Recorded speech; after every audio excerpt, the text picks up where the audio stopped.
दोस्तों, आज के इस वीडियो में अनुपात और समानुपात का कुछ महत्वपूर्ण प्रश्न बताने जा रहा हूं, जो इस प्रकार के प्रश्न group D, NTPC, ALP, technician, SSC, bank एवं अन्य सभी परीक्षाओं में पूछे जाते हैं।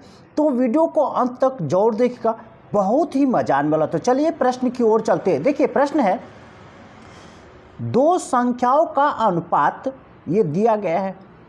यदि पहली और दूसरी संख्या से क्रमशः 8 और 6 घटाया जाए तो यह अनुपात 8 और 5 का हो जाता है। संख्या ज्ञात कीजिए। ध्यान से समझिए। पहले संख्या हम मान लेते हैं। यहाँ पर देखिए, पहले ये जो संख्या का अनुपात दिया गया है, इसमें हम मान लेते हैं एक संख्या 3x है और एक 2x है। ये संख्या हो गया। x लगा के एक मान लेते हैं 3x और एक मान लेते हैं 2x। अब ध्यान से समझिए, यहाँ पर देखिए कह रहा है कि पहली संख्या से 8 और दूसरी संख्या से 6। ये पहली संख्या हो गया 3x और ये दूसरी संख्या हो गया। ठीक। अगर 3x में से 8 घटाते हैं और 2x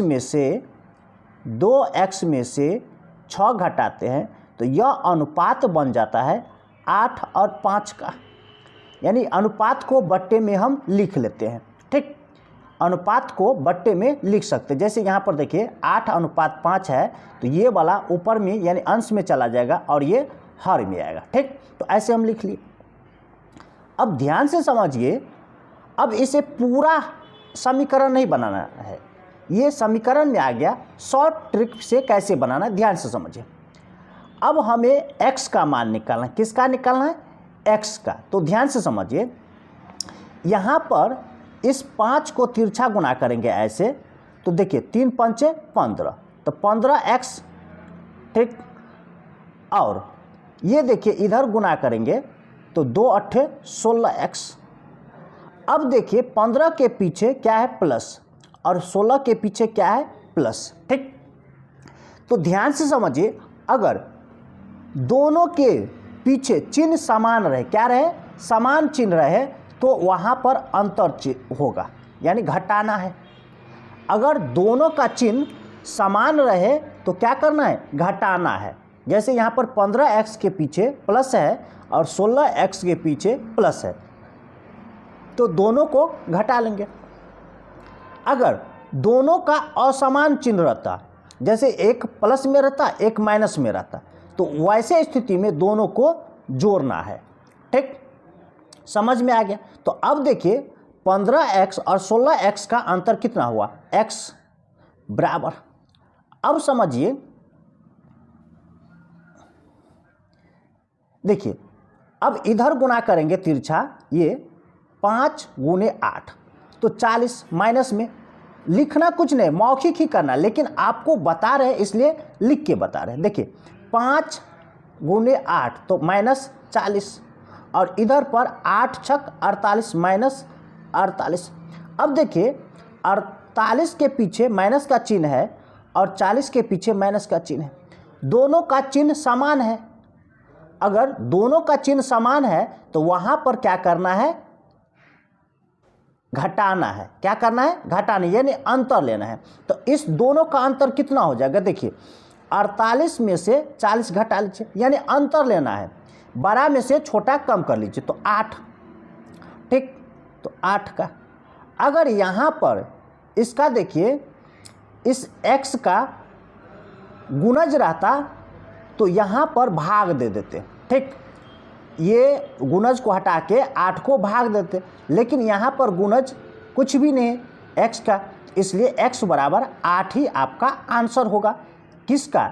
x का मान। लेकिन हमें कह रहा है संख्या ज्ञात कीजिए। यहाँ पर देखिए संख्या, तो अब देखिए संख्या जो है वह हो जाएगा x के जगह पर 8 रखिए, तो ये हो जाएगा आपका, देखिए 3 गुने x के जगह पर 8, तो 3 गुने 8 तो 24, और दूसरा हो जाएगा देखिए x के जगह पर 8 तो 2 अट्ठे 16, यानी संख्या हो जाएगा आपका 24 16। ये आपका बी आंसर होगा। चलिए अगले प्रश्न की ओर चलते हैं। देखिए, हमें 7 और 9 में से प्रत्येक में कितना जोड़ना चाहिए ताकि इस प्रकार बनी दो संख्या का अनुपात 13 और 14 का हो जाए। बहुत ही सिंपल है, ध्यान से समझिए। एक संख्या है 7 और एक संख्या है 9। इसमें से कह रहा है कितना जोड़ना चाहिए, इसमें कितना जोड़ना चाहिए।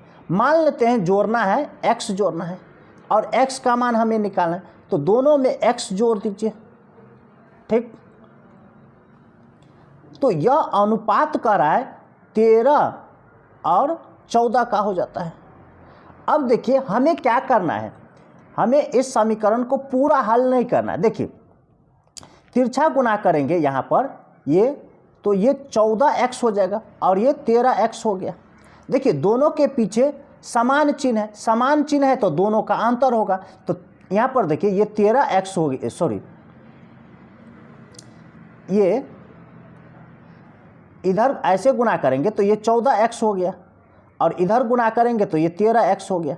दोनों का अंतर लेंगे तो 14 में से 13 घटाएंगे तो x बचेगा, तो x बराबर, अब देखिए 14 सत्ते 98 और 13 नमा 117। अब दोनों के पीछे चिन्ह देखिए, तो दोनों का पीछे चिन्ह जो है प्लस का चिन्ह, मतलब समान चिन्ह है। अगर समान चिन्ह है तो वहाँ पर क्या होगा, अंतर होगा।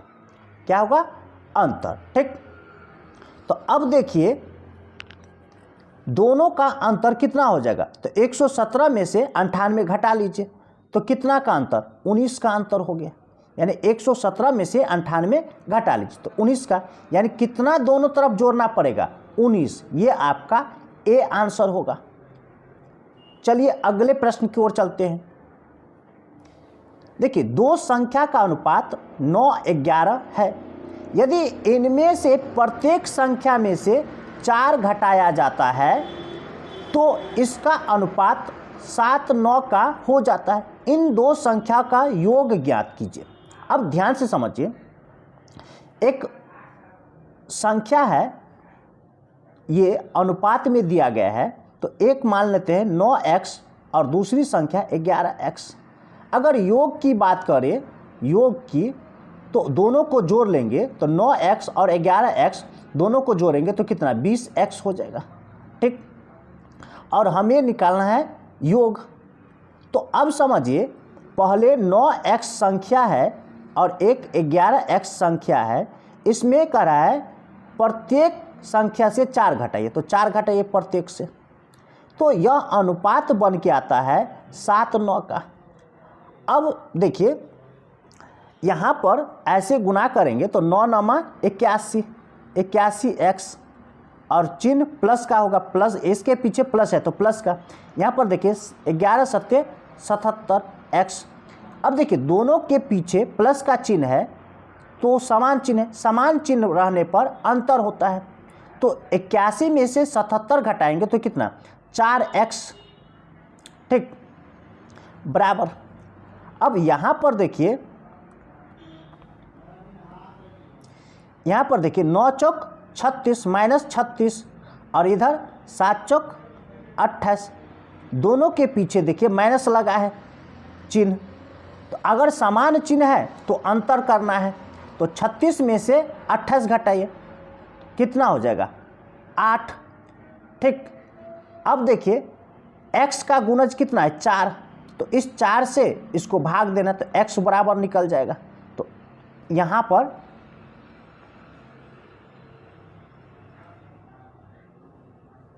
देखिए x का गुणज 4 है तो इस 4 से ये कट जाएगा, 4 दूना 8, x बराबर 2।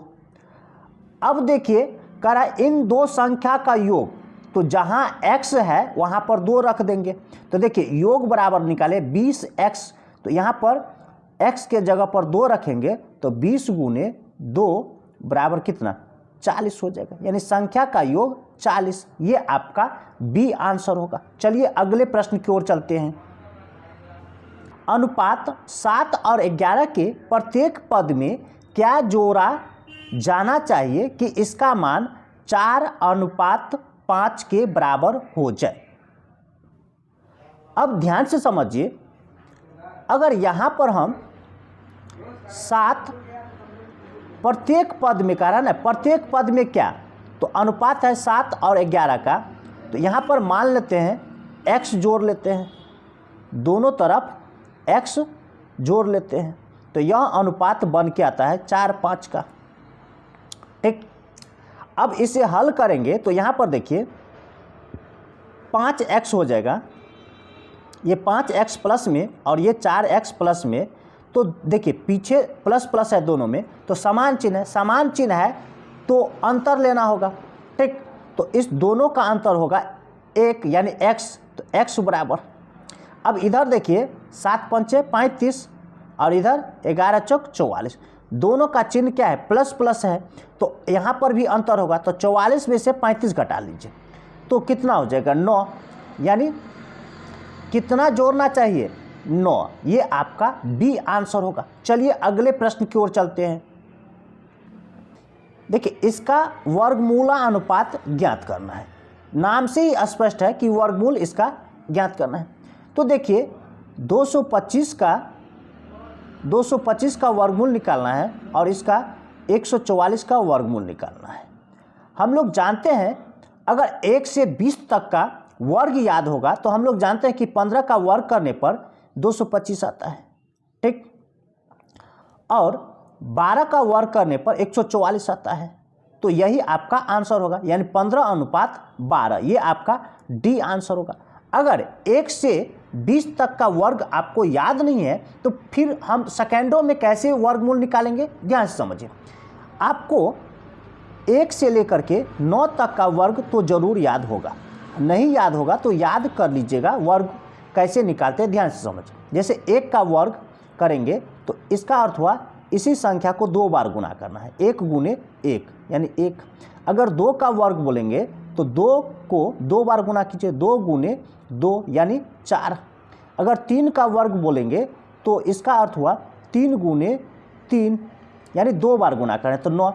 ऐसे ही करके लिख करके 9 तक याद कर लीजिए। ठीक, अब देखिए यहाँ पर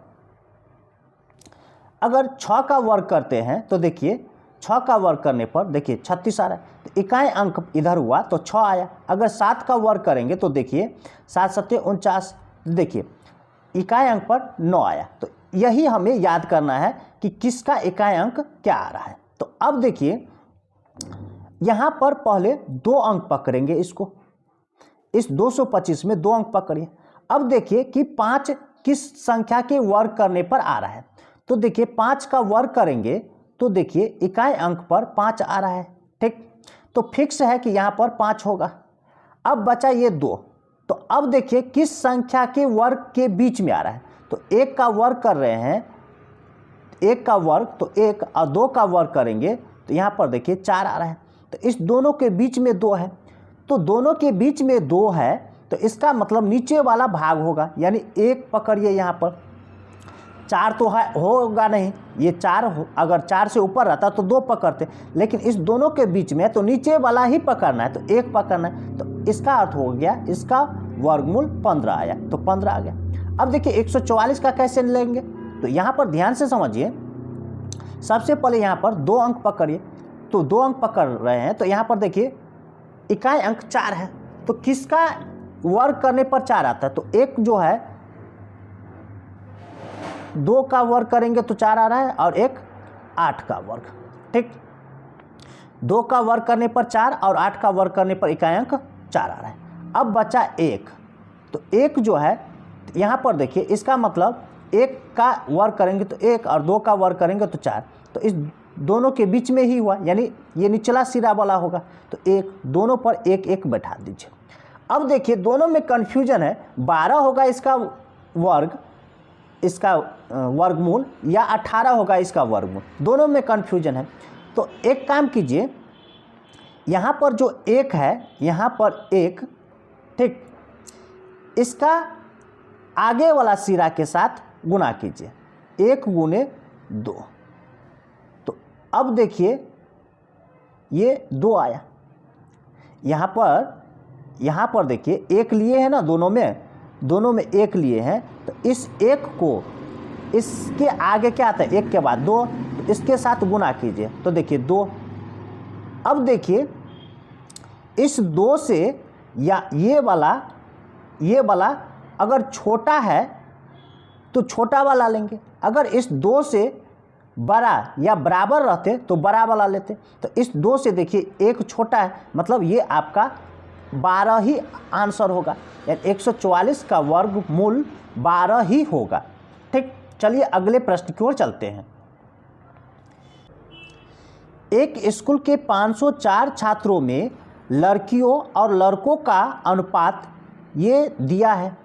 यदि 12 और लड़कियों को प्रवेश दिया जाता है तो नया अनुपात होगा। ध्यान से समझिए, यहाँ पर टोटल छात्र 504 हैं और लड़का और लड़की का अनुपात ये दिया गया है, तो यहाँ पर टोटल छात्र करेंगे तो दोनों अनुपात को जोड़ लीजिए, तो 11 13 24, 24 से भाग दीजिए पहले, तो 24 दूना 48, 2 पर 4, 24 से 24। अब क्या करना है, अगर लड़की की संख्या निकालना है G4 गर्ल, अगर लड़की की संख्या निकालना है तो 11 से पहले गुना कीजिए इसको 21 को, तो यहाँ पर 11 से गुना करेंगे तो देखिए 11 का 11 हासिल 1, 11 दूना 22 और 1 23। देखिए 11 का 11, 11 का 1 हासिल 1, 11 दूना 22 और 1 23, यानी 231 लड़की है। अगर लड़का की बात करें तो अगर लड़की की संख्या निकल गया तो 504 में से 231 घटा के लिख लीजिए, या यहाँ पर ऐसे भी कर सकते हैं। ठीक, अब देखिए लड़की की संख्या निकल गया, लड़का का संख्या निकालना है तो ये 13 से गुना कर दीजिए यहाँ पर, तो लड़का का संख्या निकल जाएगा। देखिए 13 का 13 हासिल 1, 13 दूना 26 और 1 27, यानी 273 लड़का है। अब कह रहा है कि 12 लड़की को प्रवेश दिया जाए, तो 12 को प्रवेश दिया जाता है तो 12 लड़की और जोड़ दीजिए, तो अब लड़की की संख्या कितना हो जाएगा, देखिए 2 और 1 3, 3 1 4 2। अब कह रहा है कि इसका अनुपात निकालना है, लड़की पहले लिखा है तो लड़की का संख्या पहले लेंगे 243 अनुपात, और 273 लड़का है तो 273। अब इसे हल कीजिए, देखिए 3 8 24, 3 1 3, 3 9 27, 3 1 3, यानी 81 और 91 का अनुपात बनेगा लड़की और लड़का का। ये आपका सी आंसर होगा। चलिए अगले प्रश्न की ओर चलते हैं। यहाँ पर देखिए ए और बी का अनुपात है, यहाँ पर देखिए डी और बी का अनुपात है, ए डी का अनुपात निकालना है। तो अगर इसको हम पहले पलट लेते हैं, पहले बी लिख लेते हैं और बाद में डी लिख लेते हैं, तो यहाँ पर भी अनुपात पलट देंगे, 3 पहले और बाद में 4, ऐसे हम कर सकते हैं। ठीक, अब बहुत ही आसान हो गया। देखिए ए बी बी डी, तो अब देखिए ए डी निकालना बहुत ही आसान हो गया। ए डी बराबर हो जाएगा, ए डी बराबर देखिए इसको हम बट्टा में लिख सकते हैं 3/4 और गुणे करेंगे, देखिए इसको लेना है तो ये 3/4 हो जाएगा। ठीक, तो यह हो गया आपका 3 तिया 9 और ये हो जाएगा गुना करके 4 चौका 16। एक तो ये तरीका हो गया ए और डी का अनुपात निकालने का, 9 16 का, 9 16, ये आपका ए आंसर होगा। दूसरा तरीका है, ध्यान से समझिए, दूसरा तरीका है, देखिए हमें निकालना है किसका, ए और डी का अनुपात। तो यहाँ पर देखिए ए अनुपात बी अनुपात, ए अनुपात बी और उसके बाद डी, ये निकालना है। तो ये देखिए ए का कितना है 3 और बी का कितना है, यहाँ पर देखिए 4 इसमें, और इसमें देखिए बी का कितना है 3, तो 3 यहाँ पर रखिए, और डी का कितना है 4 यहाँ पर रखिए। अब देखिए यहाँ पर कुछ भी नहीं है, यहाँ पर कुछ भी नहीं है, तो ये बगल वाला 4 आ जाएगा, यहाँ पर कुछ नहीं है तो ये बगल वाला 3 आ जाएगा। अब देखिए कॉमन होगा तो काट लेना है, नहीं तो छोड़ दीजिए। देखिए 3 तिया 9 9, और देखिए 4 तिया 12, 4 चौका 16। अब हमें निकालना है ए का, तो ए देखिए 9 है, तो यहाँ पर देखिए 9 रखिए अनुपात, अब देखिए डी का निकालना है तो डी 16, तो 16 देखिए 9 16 का, ठीक। देखिए आपका ए आंसर हुआ। चलिए अगले प्रश्न की ओर चलते हैं। देखिए यहाँ पर तृतीय अनुपात कह रहा है, क्या कह रहा है? तृतीय अनुपात। बहुत ही आसान है। देखिए तृतीय अनुपात मतलब तीसरा पद निकालना है। तो यहाँ पर 16 दिया गया है, 40 दिया गया है और तीसरा पद मान लेते हैं, एक x मान लेते हैं। अब समझिए यहाँ पर इसको a, b और इसको c मानिए। तो अब देखिए क्या है, समानुपात में 4 पद होता है, समानुपात में 4 पद होता है। तो ऐसे हम लिख सकते हैं a अनुपात b समानुपात, इस b को एक बार और लिखिए b और फिर c, ऐसे लिखेंगे। मतलब इस 40 को 2 बार लिखना होगा, ठीक। तो यहाँ पर देखिए 16 अनुपात 40 समानुपात 40, ठीक, और ये अनुपात x। अब ये समानुपात में बन गया, ठीक है। अब देखिए सूत्र होता है कि बाहर वाला पद को बाहर वाला के साथ गुणा करेंगे, बाहर वाला पद को बाहर वाला के साथ, तो ये हो जाएगा 16x बराबर अंदर वाला पद अंदर वाला के साथ, तो 40 गुने 40, ठीक। तो x बराबर, तो x बराबर देखिए x बराबर हो जाएगा 40 गुने 40 बट्टा में 16। देखिए 4 से 4 चौका 16, 4 से ये 10, फिर 4 से ये 10 हो गया, बराबर कितना 10 गुने 10, 100 आपका आंसर होगा। ये आपका बी आंसर होगा। चलिए अगले प्रश्न की ओर चलते हैं। देखिए यहाँ पर चतुर्था अनुपात ज्ञात करना है, यानी चौथा पद। तो चौथा पद इसमें मान लेते हैं x मान लेते हैं। यहाँ पर देखिए 4 9 12 और चौथा पद मान लेते हैं x, यानी जो कह रहा है वही निकालना है। देखिए चतुर्थ मतलब क्या, 4, तो चौथा पद x। अब देखिए इसे समानुपात में बदलिए, ठीक। तो ये ऐसे होगा। देखिए समानुपात का नियम है कि बाहर वाला पद बाहर वाला के साथ गुना होगा, तो 4x, और अंदर वाला के साथ, तो बराबर हो जाएगा, तो 9 गुने 12।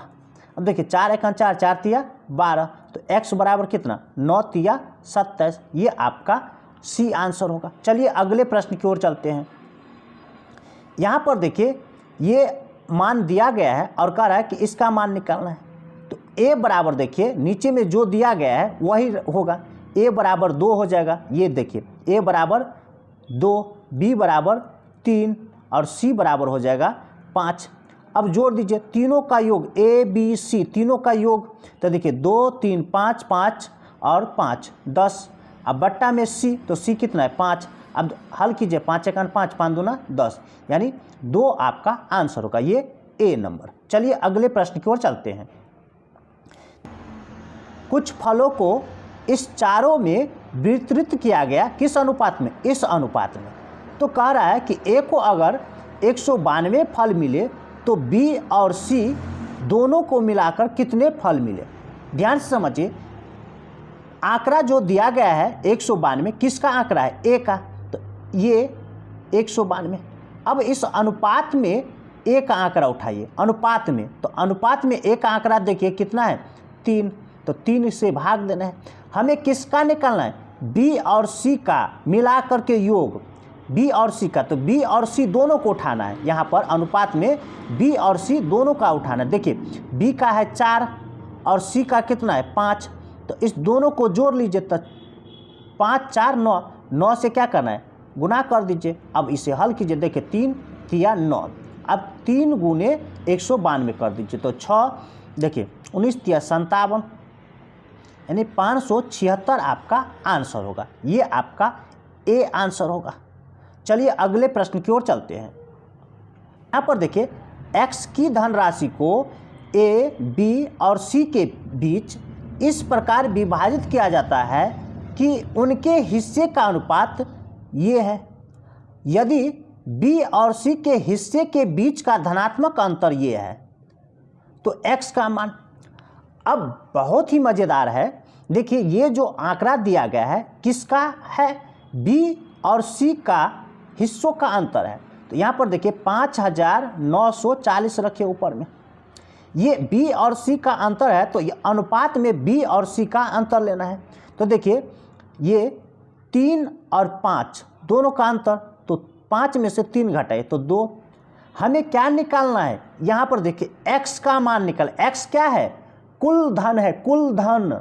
तो अगर इस तीनों अनुपात को जोड़ लेंगे तो 5, 3, 8 और 2 10, तो 10 से गुना कर दीजिए, टोटल धन निकल जाएगा। तो x का मान यहाँ पर निकल जाएगा। ठीक, देखिए 2 से 2 पंचे 10, अब 5 गुने ये कर दीजिए तो 0, 5 का 20 का 0 हासिल 2, 45 2 47 हासिल 4, 25 4 29, 29,700 आपका आंसर होगा। ये डी आंसर होगा। चलिए अगले प्रश्न की ओर चलते हैं।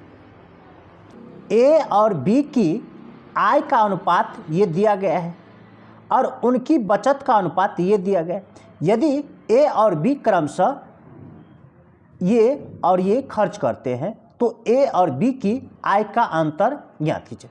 सबसे पहले ध्यान से समझिए, अगर आय में से खर्च घटाते हैं तो क्या निकल के आता है, बचत। ये तो हमें मालूम है, अगर जितना कमाते हैं उसमें से खर्च कम कर ले तो बचत ही निकलेगा। अब यहाँ पर देखिए ये आय दिया गया है तो एक मान लेते हैं, इस एक का आय 5x और एक का मान लेते हैं 7x। प्रश्न में हमें निकालना है ए और बी की आय का अंतर, तो अंतर हम निकाल लेते हैं दोनों का अंतर। तो देखिए दोनों का अंतर हो जाएगा, 7x में से 5x गया, यानी 7x में से 5x घटा लेंगे तो 2x हमें निकालना है। अब ध्यान से समझिए, यहाँ पर देखिए एक है 5x और आय है, तो ये 35,400 इसका खर्च है। ठीक है, 35,400 खर्च है। ठीक, और बट्टा में एक का है 7x में और इसका खर्च है 48,600। तो अनुपात अब का रहा है, इसका आ रहा है बचत का कितना, 2 और 3 का। हमें पूरा समीकरण हल नहीं करना है, शॉर्ट विधि का प्रयोग करना है। कैसे, ध्यान से समझें। यहाँ पर देखिए, यहाँ पर ऐसे गुना करेंगे इसको तो ये 15x हो जाएगा और ये ऐसे गुना करेंगे तो 14x। दोनों के पीछे देखिए प्लस का चिन्ह है, मतलब अंतर होगा दोनों का। तो 15 में से 14 घटाएंगे तो x, यहाँ पर x बराबर निकालेंगे। अब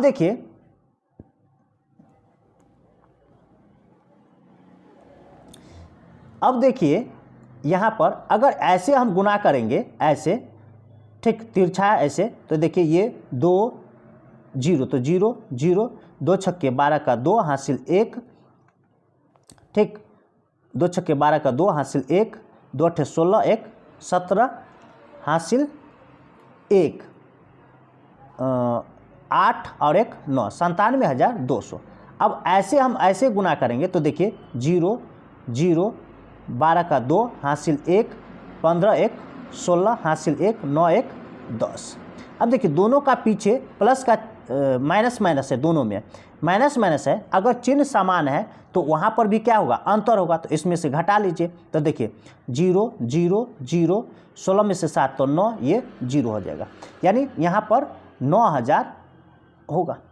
अब हमें क्या निकालना है, वो देखिए अंतर निकालना है, ए और बी की आय का अंतर। तो यहाँ पर देखिए अंतर जो निकाले है यहाँ पर 2x, तो यहाँ पर x के जगह पर 9 रख दीजिए तो कितना हो जाएगा अंतर, 9 दूना 18, यानी अंतर हो जाएगा 18,000 आपका आंसर। ये आपका ए आंसर होगा।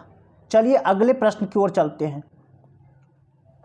देखिए एक व्यक्ति की आय और व्यय का अनुपात ये दिया गया है। यदि उस व्यक्ति की आय ये है तो उसकी बचत, ध्यान से समझिए, यहाँ पर व्यक्ति का क्या है, ये 27,000 आय है। क्या है ये, 27,000 आय, और अनुपात में आय देखिए कितना है, 9, तो 9 से भाग दीजिए। हमें क्या निकाला, उसकी बचत का। तो अब देखिए 9 जो है आय है और 5 क्या है, व्यय है, तो 9 में से 5 घटा लेंगे तो 4 क्या आ गया, इसका बचत आ गया। 5 व्यय है और 9 आय है, तो 9 में से 5 घटा लेंगे तो 4 बचत है। अब इसे हल कीजिए तो देखिए 9 1 9, 9 3 27, 3,000 गुने 4, यानी 12,000 इसका क्या है, बचत है। ये आपका सी आंसर होगा। चलिए अगले प्रश्न की ओर चलते हैं।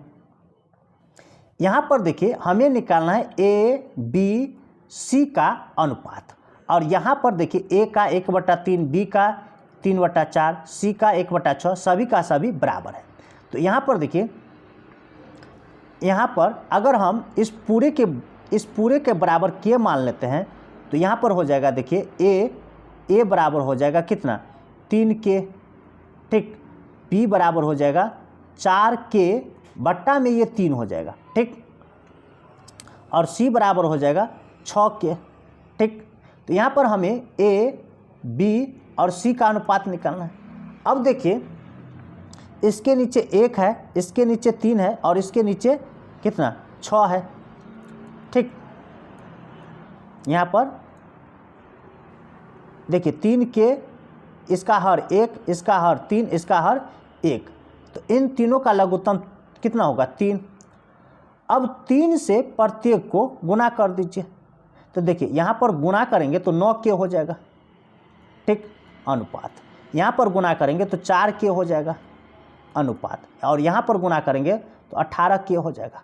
अब कॉमन जो है उसको हटा दीजिए, तो देख लीजिए K सभी में है तो K को हटा दीजिए, तो ये हो जाएगा 9, 4, 18 का अनुपात। ये आपका 9, 4, 18, ये आपका सी आंसर होगा। 9, 4, 18 ये सी। चलिए अगले प्रश्न की ओर चलते हैं।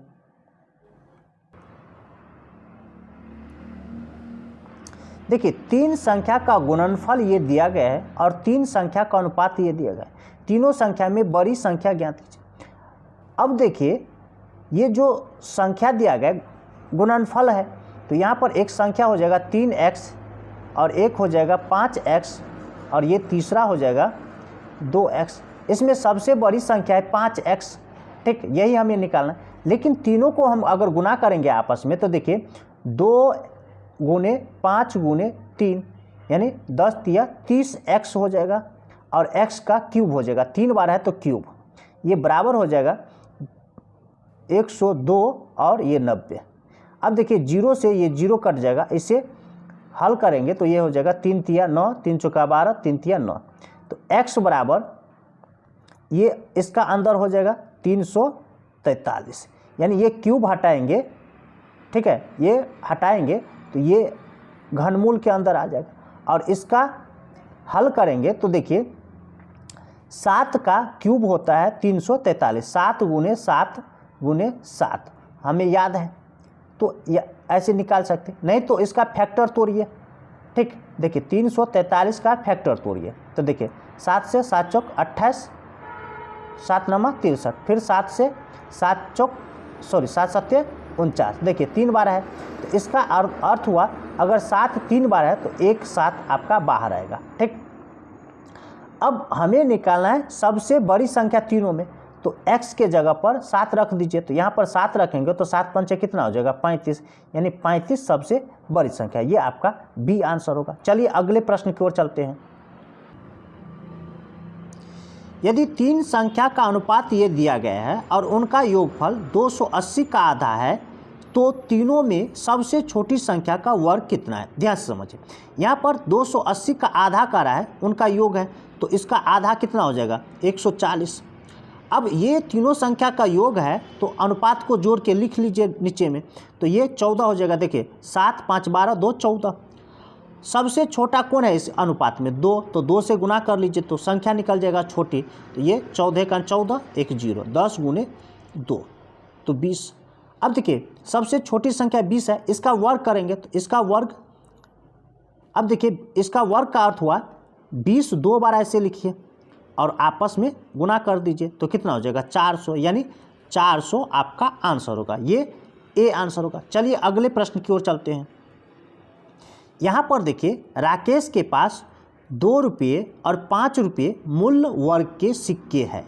यदि उनके पास कुल 60 सिक्के हैं और उसके पास मौजूद कुल धनराशि 240 है, तो क्रमशः 2 रुपये और 5 रुपये के सिक्कों की संख्या है। ध्यान से समझिए, यहाँ पर कुल सिक्का जो है 60 सिक्का है और यहाँ पर एक है 2 रुपये वाला और एक है 5 रुपये वाला।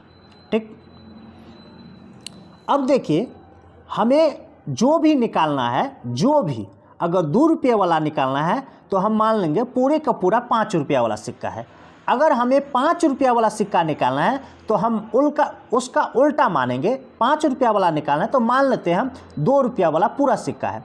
तो यहाँ पर ध्यान से समझिए, हमें निकालना है किसका, 2 रुपये वाला पहले 2 रुपया वाला। तो मान लेते हैं यहाँ पर कि पूरा का पूरा 5 रुपया वाला सिक्का है। तो 5 रुपया वाला पूरा सिक्का होगा तो देखिए 60 सिक्का है तो टोटल धन कितना हो जाएगा, 300। गुना करेंगे तो 5 छक्के 30, टोटल धन 300।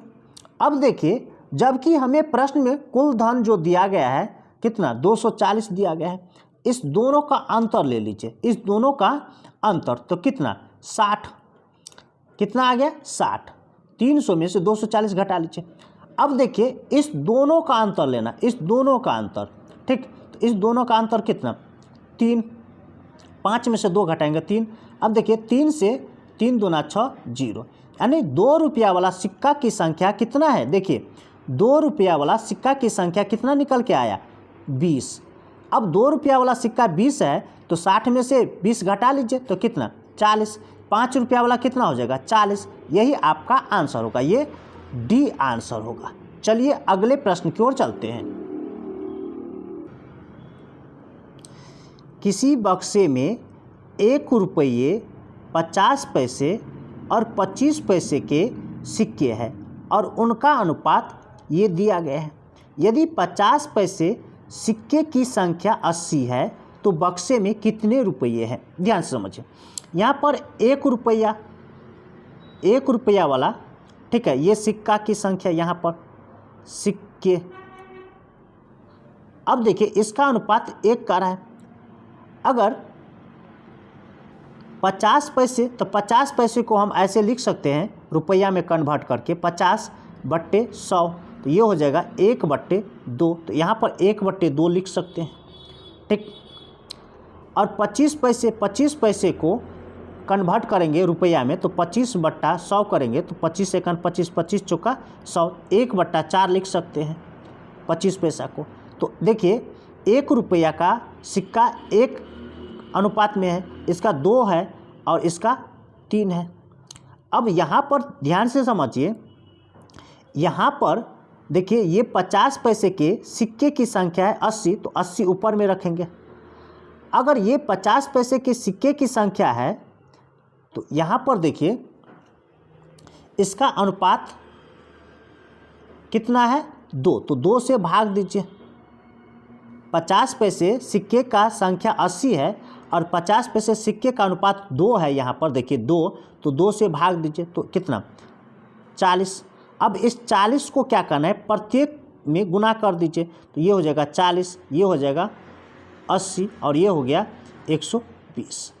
अब देखिए अगर हम सिक्के की संख्या को इस रुपये के साथ गुना कर देंगे तो यहाँ पर रुपया निकल जाएगा। तो देखिए 1 रुपया वाला सिक्का 40 है, मतलब 40 रुपया हुआ। 1 रुपया वाला सिक्का 40 है तो 40 हुआ। अगर 50 पैसे वाला सिक्का 80 है तो इसका आधा हो गया, यानी 80 का आधा, यानी 80 को 1/2 से गुना कर दीजिए, यानी इसके साथ गुना करना है, सिर्फ गुना कर दीजिए। तो कितना हो जाएगा, ये 40। देखिए इसके साथ गुना करेंगे तो यहाँ पर देखिए 120 गुने 1/4, तो 4 तिया 12 यानी 30 हो जाएगा। अब तीनों को जोड़ दीजिए, ठीक। तो कितना हो जाएगा, 80 और 30, 110 आपका आंसर होगा, ये डी आंसर होगा। चलिए अगले प्रश्न की ओर चलते हैं। एक बॉक्स में 110 रुपया रखे हुए जिसको 1, 2, 3 के अनुपात में 1 रुपया 50 पैसे और 25 पैसे के सिक्के शामिल है। 50 पैसे के सिक्के की संख्या कितनी है। ध्यान से समझिए, यहाँ पर 1 रुपया और 50 पैसा को रुपया में बदलेंगे तो 1/2 लिख सकते हैं इसको, और 25 पैसा को रुपया में बदलेंगे तो 1/4। अब यहाँ पर देखिए सिक्के की संख्या है, ठीक। 1 रुपया वाला 1 सिक्का, 2, ये जो है 50 पैसा वाला 2 सिक्का है, और 25 पैसा वाला कितना, 3 सिक्का है तो यहाँ पर 3 रखेंगे। अब ये देखिए यहाँ पर क्या है, अमाउंट दिया गया है बक्सा में, ये अमाउंट टोटल अमाउंट है, तो ये टोटल अमाउंट तो ऊपर में रखेंगे, लेकिन यहाँ पर भी अमाउंट आना चाहिए अनुपात वाला। तो यहाँ पर तो सिक्के का अनुपात दिया गया है, तो इसको गुना करेंगे तो ये अमाउंट निकल जाएगा। तो यहाँ पर देखिए 1 गुने 1 तो 1, इसको गुना करेंगे तो 1 हो जाएगा, इसको गुना करेंगे तो यहाँ पर हो जाएगा 3/4। अब देखिए अगर इसके नीचे 1 इसके नीचे 1 हो गया तो सभी का एलसीएम 4 होगा, तो 4 से प्रत्येक को गुना कर देंगे तो यहाँ पर 4 4 और ये 3 हो जाएगा। अब देखिए इस तीनों को जोड़ दीजिए तो 11, 11 से भाग दीजिए। हमें किसका निकालना, देखिए 50 पैसे, तो पहले तो 50 पैसे ये है ना 50 पैसे वाला, तो इसका अनुपात ये 4 है, तो 4 से गुना कर दीजिए। तो देखिए ये हो जाएगा 11 का 11 1 0, 10 गुने 4 तो 40, यानी 50 पैसे वाला कुल कितना सिक्का है, 50 पैसे वाला कुल, सॉरी सिक्का नहीं, ये अमाउंट निकाले हैं। क्या निकाले हैं, अमाउंट, यानी 50 पैसे वाला कुल जो धन है वह 40 रुपया है। अगर 40 रुपया है तो सिक्का निकालना है हमें, तो इस 1/2 से भाग दे दीजिए। तो 1/2 से भाग दे देंगे तो यहाँ पर कुल सिक्कों की संख्या निकल जाएगा। ठीक, तो यहाँ पर देखिए तो 40 और भाग दे रहे हैं तो ये 2 ऊपर जाएगा 1 नीचे, यानी टोटल हो जाएगा 80 सिक्का। 80 सिक्का का आधा 40 रुपया हुआ। ठीक, तो ये आपका ए आंसर होगा। ऐसे ट्रिक पाने के लिए हमारे चैनल को सब्सक्राइब कीजिए, लाइक कीजिए और अपने दोस्तों के साथ शेयर जरूर कीजिए। फिर मिलता है अगले वीडियो, तब तक के लिए धन्यवाद।